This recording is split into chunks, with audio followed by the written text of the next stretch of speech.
text for our examination today. If you see on the top of there on lesson 44, Jesus' third tour of Galilee and instructions to his apostles.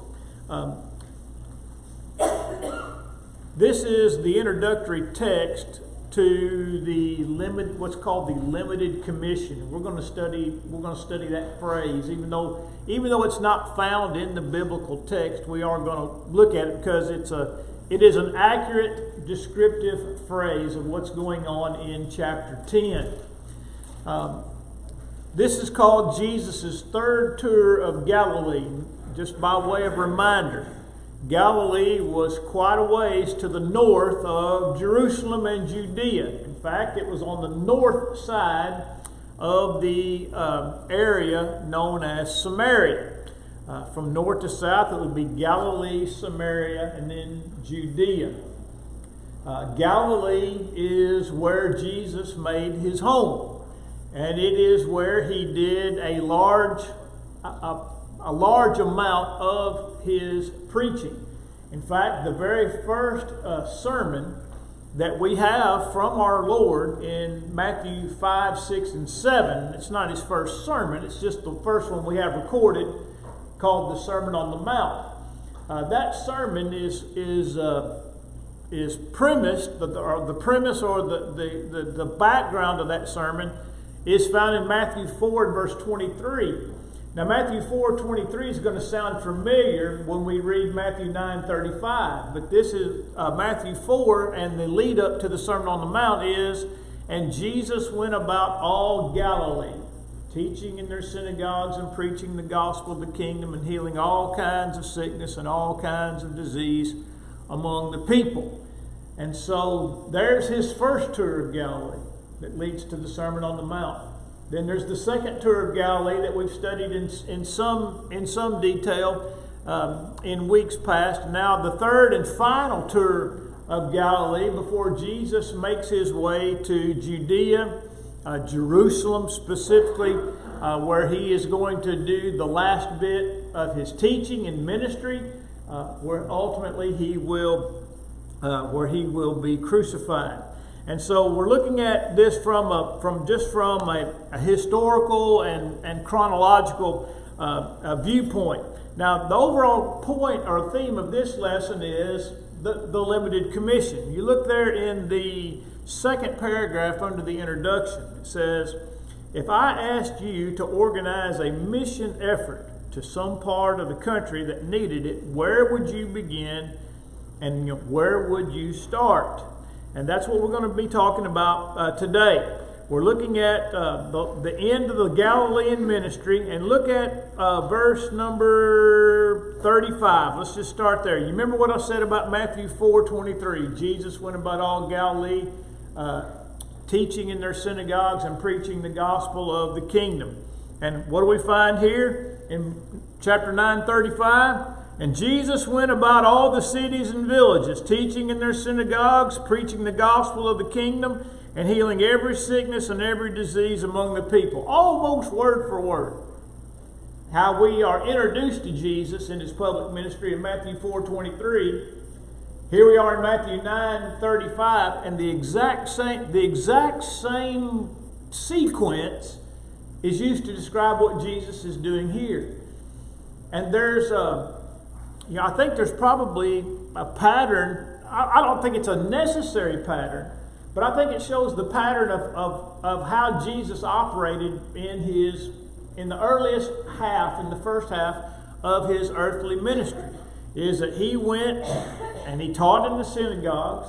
He preached a particular message. Note that it says he preached preaching the gospel of the kingdom, chapter Matthew 4, Matthew 9. And then healing all manner of sickness and disease. And so Jesus was about helping people. Jesus was about teaching people. Jesus was about finding people of particularly the religious folks of his day, the people that would have frequented the synagogues, who may have been more spiritually inclined perhaps than others. And then we get to chapter 9 and verse 36.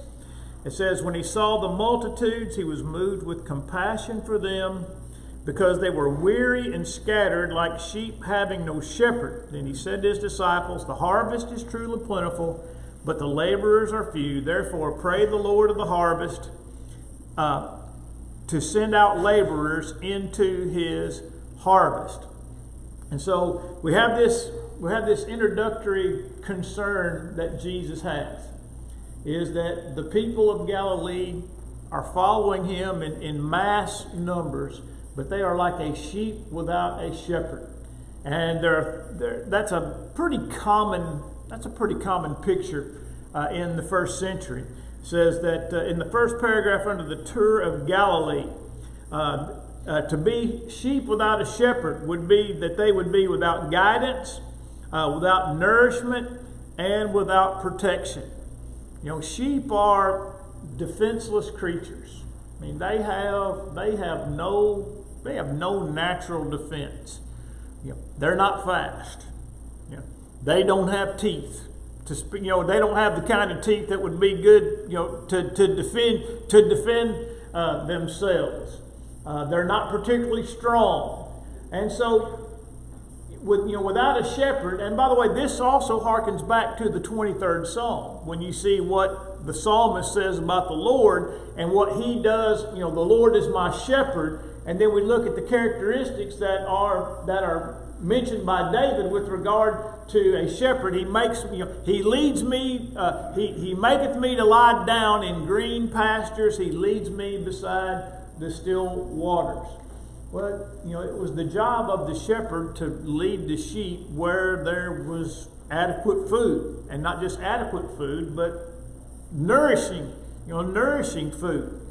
And then, to lead me beside the still waters. In other words, to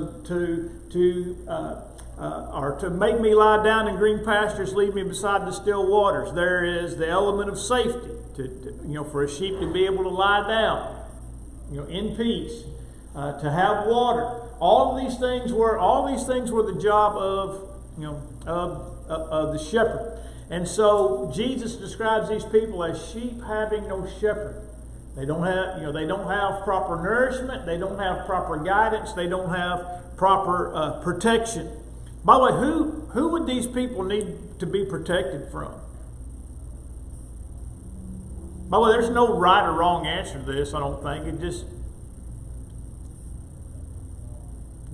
would the people need to be protected, for example, from the Pharisees, the Sadducees, the religious leaders of the day? Anybody trying to convert them or enslave them or take what they had? And that'd be the religious leaders of the day. Jesus described and said, "You devour widows' houses."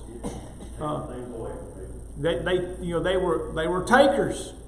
They exploited the people. If you go back to the book of Ezekiel, and Ezekiel 34, where the prophet condemns the shepherds of the flock because they were takers. They exploited the flock. Johnny. Something hit me just a minute ago. When this reads like Jesus is finding this out, and he knows all things. So he's explaining it to them and giving us a picture. Right. That don't think that Jesus didn't know the shape of the people, everyone out there, and their needs. And I'll tell you what really kind of strikes me in this one is that Jesus says was moved with compassion. Yeah. Moved with compassion. And we see this movement, so to speak, in what Jesus does beginning in chapter 10. Lord, Jesus sees a situation. It's kind of desperate, from a religious standpoint. And he says, pray that the Lord will send out, laborers into the harvest. The harvest is plentiful and the laborers are few. Pray that the Lord will send out laborers into the harvest. And he turns right around and he sends 12 guys out. And you see Matthew chapter 10. And by the way, Matthew, when we get to Matthew chapter 10, and Matthew or Levi is listed among the 12, we have to remember something. He was about the last one called. I mean, we have Jesus calling the disciples early. Some of the disciples were called early in his ministry. Peter and Andrew and James and John, and then we don't know when the others particularly may have been chosen. But we know that Matthew was not chosen until chapter 9, verse 9. So Matthew's, for lack of a better term, Matthew's pretty new to this compared to Peter and Andrew and James and John. And so Jesus calls these 12, and there's an interesting note, and I don't know if there's anything to it, but it is mentioned that the 12 are listed in pairs in chapter 10, 1 through 4. I mean, look at in other words, the conjunctions. Look at the conjunctions in the text. Simon and Andrew, James and John, Philip and Bartholomew, Thomas and Matthew, James and Thaddeus, Simon the Canaanite, and Judas Iscariot. In other words, look, it's just a thought. It says maybe this is how they sent them out. Maybe this is how they were sent out. Maybe these were the pairs that were sent together.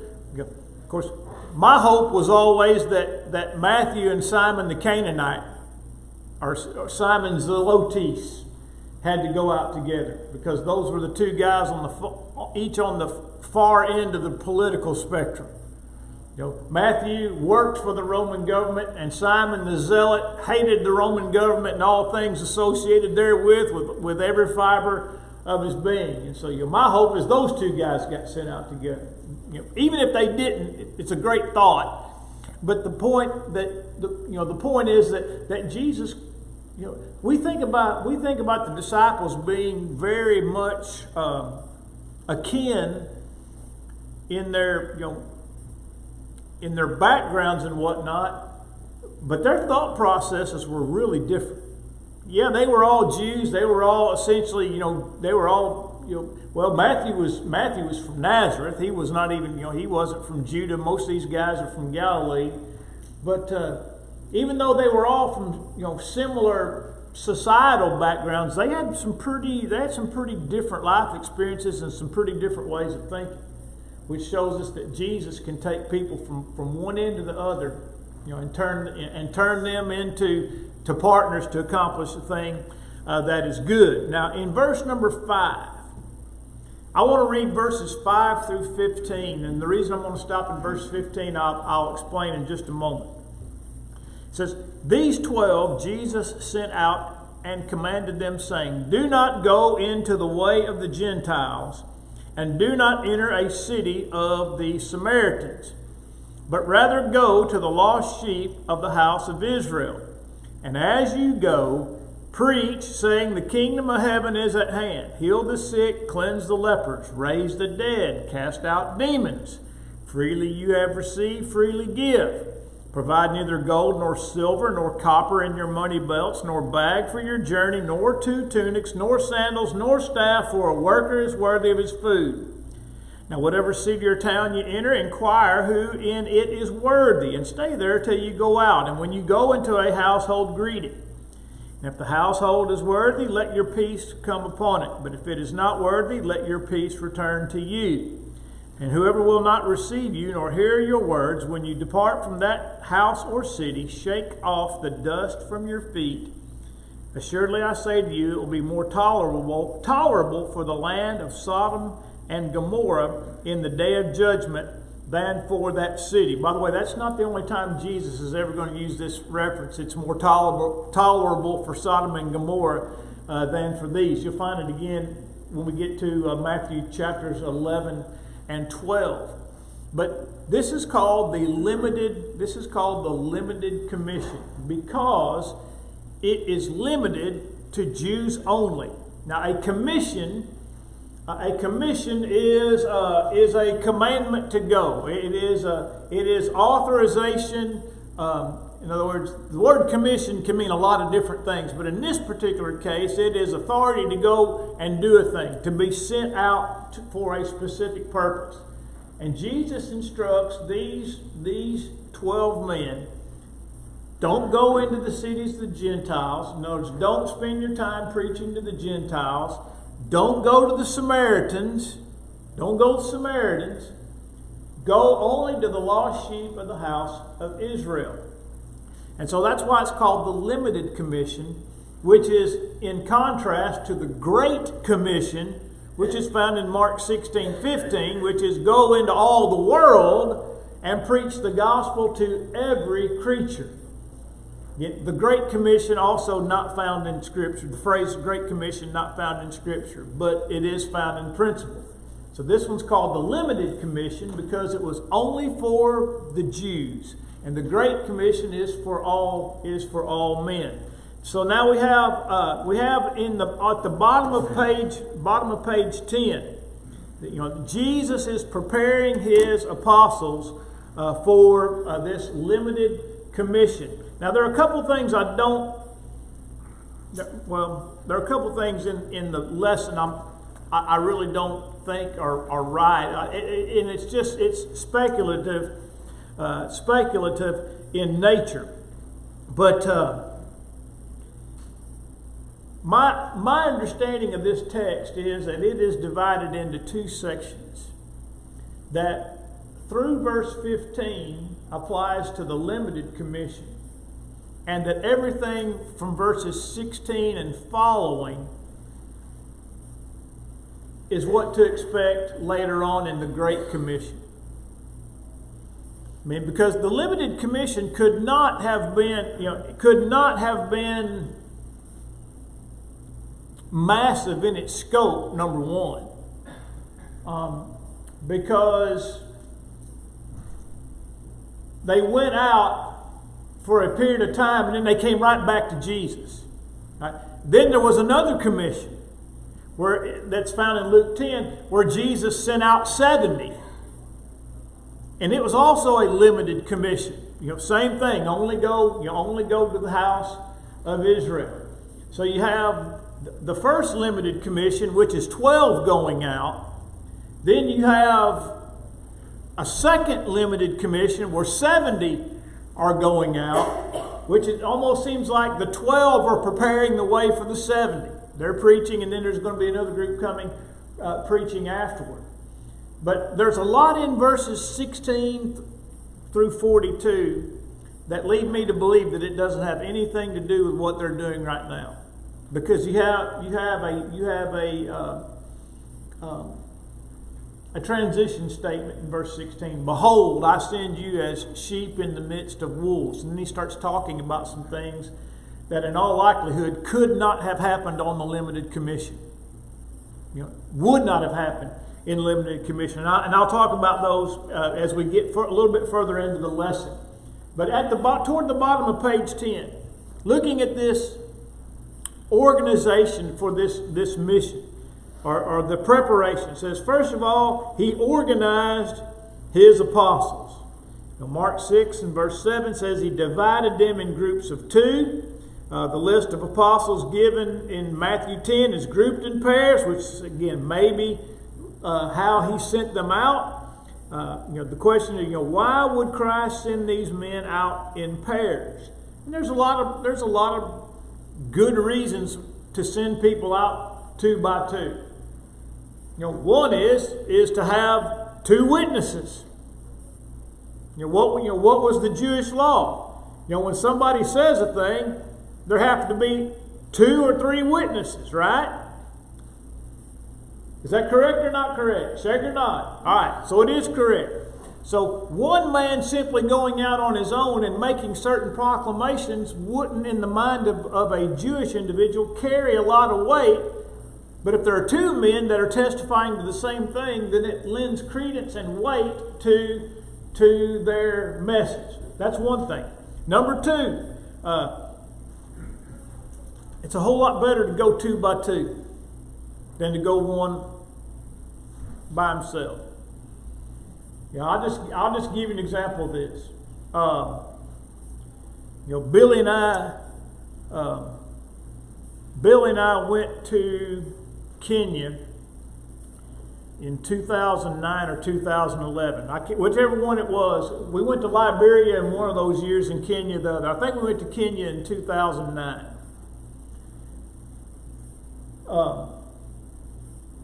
But then we were going to go back. We were going to go back because we were supporting a church there, and then something happened, and I don't remember how it all played out. But Billy couldn't go. He couldn't go, and I didn't go. I was going to go to a place that I had been before with people, with people that I'd been with before. But I was not going back to Kenya by myself. Why not? Safety. That's exactly right. Safety. Safety. People go, "Oh, it's safe. It's safe. It's safe."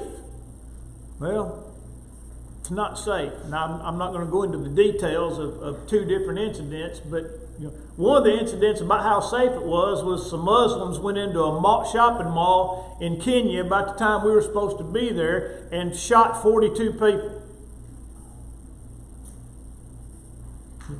Expressly because they were Christians or not Muslims.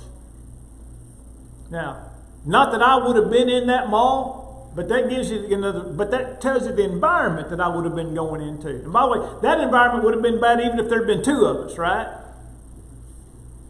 But then there's also the strength that comes from being in pairs. Johnny, how long did you work by yourself in the shop? Several years. But it wasn't easy. That's right. But when you got somebody, it made it easier, right? When you had Corby, I'm not going to say Corby made things easy, but we understand. And then Big Tim, and now Mason. You've got somebody there. It makes the workload seem lighter, even if you're working on two different projects, because you don't have to think about, I got this project that I got to get done in order to get this one done. Now, we all understand the power of the pair. By the way, the wisest man besides the Lord who ever lived, who wrote the book of Ecclesiastes, said in Ecclesiastes chapter 4 and verse 9, 2 are better than one. Somebody's got to pick up the other end. That's right. 2 are better than one. And it goes on to speak about they have a greater reward for their labor. It's because it says if one man falls and he's by himself, who's going to pick him up? But if you go 2 by 2, you've got somebody there to help you. And so, there's the wisdom in 2 are better. 2 are better than 1. Then you have, for lack of a better term, you have what is called synergy. Synergy, which is 2 things that are being brought together to do the same thing. In other words, if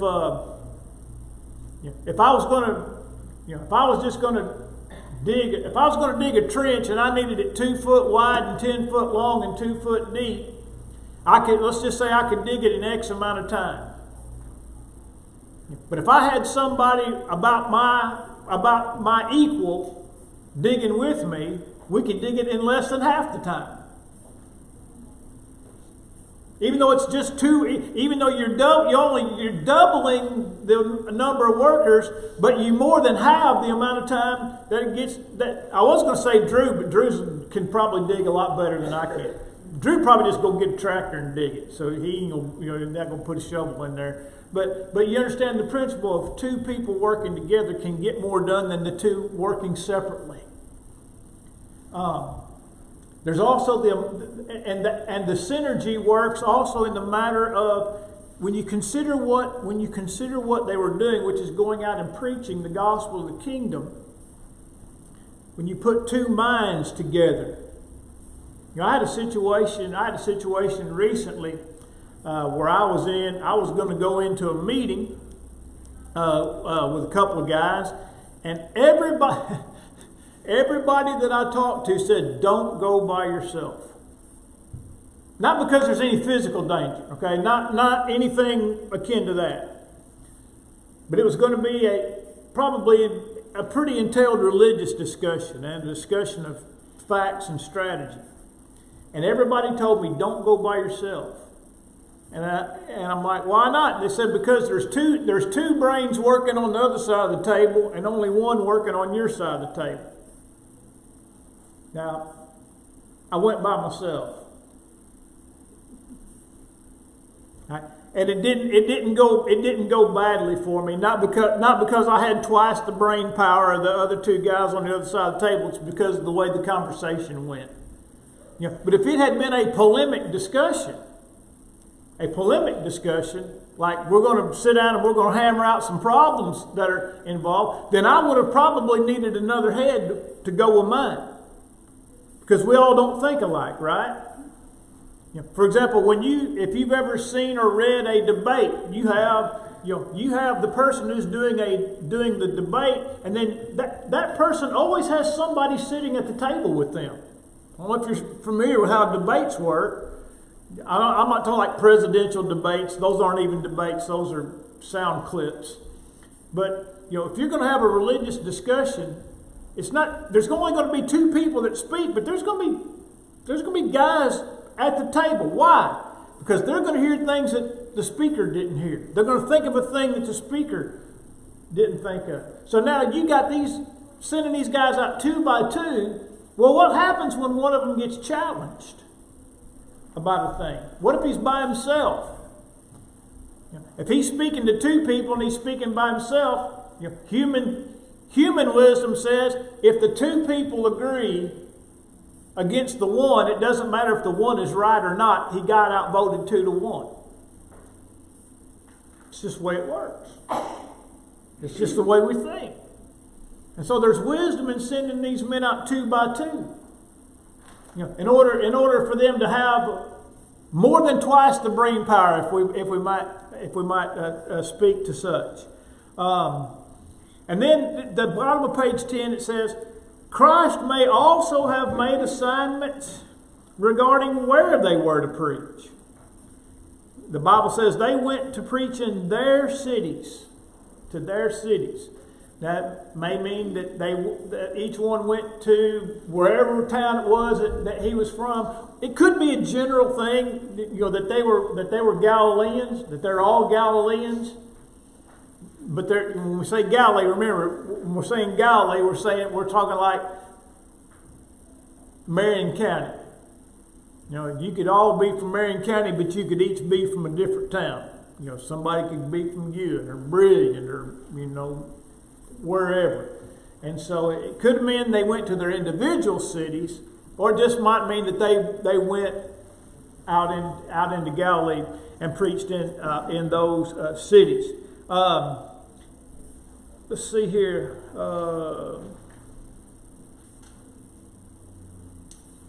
I was looking at Matthew 11:1, but I'm not going to spend too much time on their cities. Look in Luke chapter 9 and verse number 10. Hold your mark there in Matthew 10. And this is going to introduce the idea of why I think that verses 16 and following are completely separate from 5 through 15. It says, And the apostles, when they had returned, told him all that they had done. He took them and went aside privately into a deserted place belonging to the city called Bethsaida. And so, we have the limited commission there in going back to Luke 9. In Luke 9, it says in verse 9 and 6, they departed and went through the towns, preaching the gospel and healing everywhere. Apparently, whatever had been done caught the attention of Herod and others.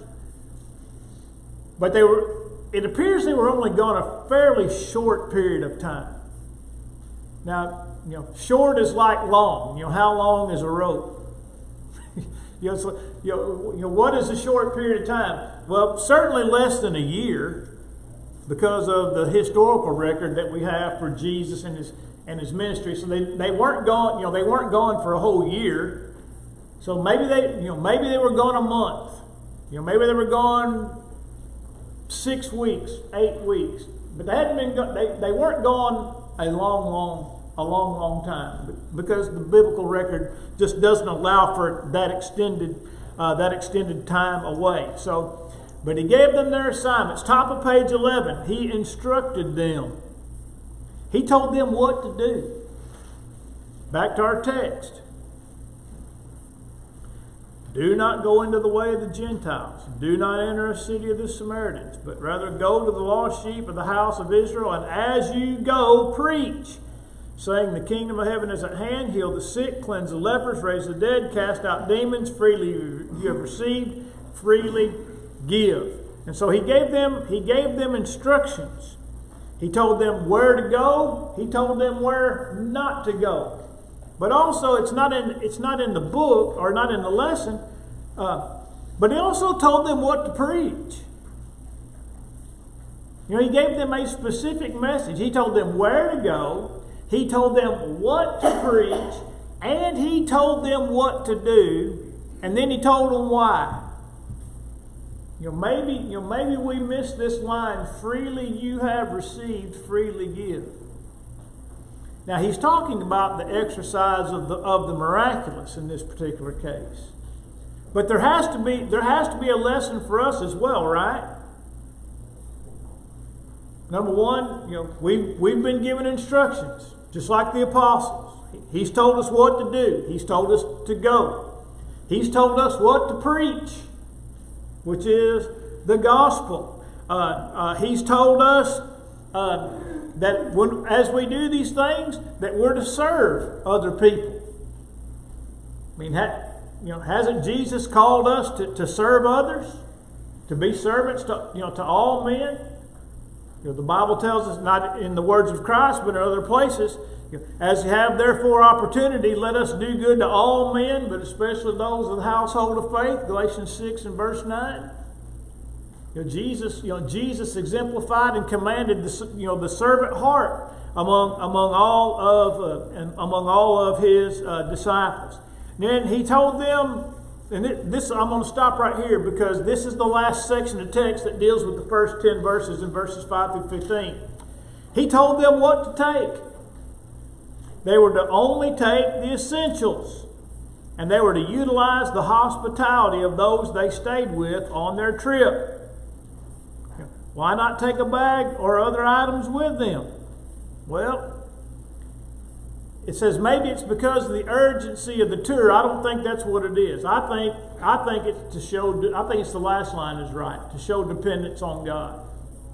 And by the way, this bears itself out. This bears itself out later. Now, don't provide for yourselves. Count on God to provide for you through the people. Now, the reason I say that is, I think the dependent side is I want you to look in Luke chapter 22. Luke chapter 22.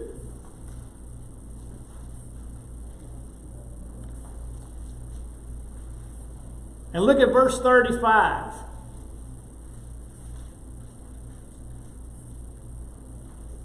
I mean, this is on the night he was betrayed, okay? This is the last night of Jesus on earth before his betrayal and his crucifixion.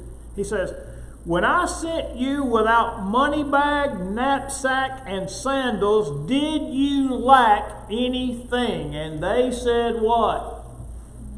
Nothing. We didn't lack anything. Now that's a reminder, this is my opinion, okay? That was a reminder that God took care of them when they were sent out on the limited commission, which they went out on without Jesus.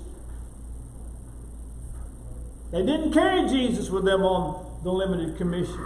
They went out on their own, so to speak. Well, what's fixing to be the case for the apostles Here in about 50 days, they're fixing to be on their own again. And they're supposed to go out and they're supposed to preach. And they're going to go without physical Jesus. Now they're not going with it. They didn't go without Jesus in the limited commission. He sent them with the ability to heal and the message that they. But he wasn't there with them physically. And they made it okay without him. And now they're fixing to be without him again in the Great Commission. So that's why I think the dependence on God argument is the correct and absolutely the strongest argument. He wanted them to have faith that God would take care of them when he was gone, that they could go out without him, and that God would meet their needs. All right, I'm going to stop right there because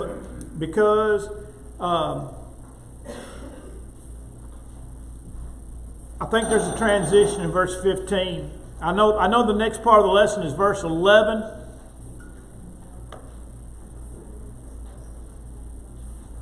But I'm going to draw verses 11 to 15 with verses 16 and following, Lord willing, next week.